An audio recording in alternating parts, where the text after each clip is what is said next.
Понимая, что год тяжелый и самоизоляция ударила по карманам населения, в Бугульминском районе Татарстана решили поддержать жителей и предложили им бесплатную землю, которую также даром спашут и проборонят. Сажай что хочешь. Выбор люди сделали в пользу картошки. А раз бесплатно, вот и получается картошка фри. Это наш придомовой участок. Вот здесь мы сажаем лук, морковь. Земфира Зароева одна из тех, кто согласилась на такой подарок от чиновников. Живет она в квартире. Огород, конечно, есть, но не более полсотки. Вот и решила, как народная мудрость гласит: дают бери, бьют беги. Как говорится, с голоду не помрем. На свою картошку будем надеяться. Таких, как Земфира, набралось 69 семей. Максимально одна семья может взять для посадки 10 соток. Это примерно получается 8 рядов, объясняет Амина Богданова. Для семьи из 4 человек, конечно, много, но у них другая идея. Задумываемся о том, что даже будем продавать данную картошку городским жителям, им тоже это необходимо. 8 рядов картошки посадили и даже не устали, потому что живет в поселке Анатолий Сафронов, местный изобретатель. Была раньше в совхозе сеялка, да сломалась, рассказывает он. Вот и пришлось придумать свой ускоритель для посадки картошки. Сюда картошку бросаешь, все, это закапывает, а это заравнивает. Что тут думать-то? Изобрел и все.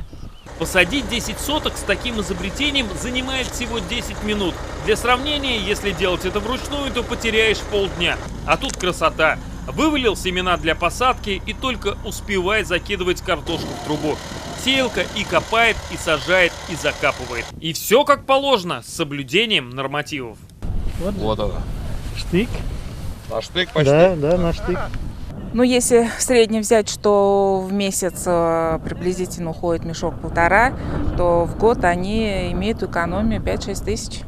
Знаешь, это свое уже, что он не отравленный, или не за рубежом, или откуда-то не привозной. Свою, без примесей и ядов картошку жители уже знают, как будут сохранять. В подвалах многоквартирных домов у каждого есть свой погреб. Вот у нас у всех здесь своей кладовкой, вот у меня находится он здесь. У каждого своя кладовка закрыта. Открываем и заходим. Вот для картошки я здесь отдельно приготовил ящики на этот вот, чтобы хранить свой урожай.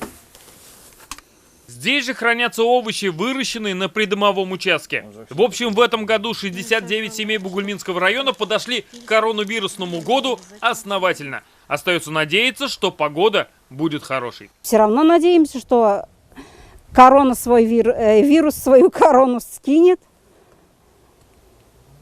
И нормально все будет. Равиль Мухменов, Руслан Гафиатуллин, Татар-Информ. Dotmedia.ru. Подписывайтесь онлайн на газеты и журналы легко и быстро.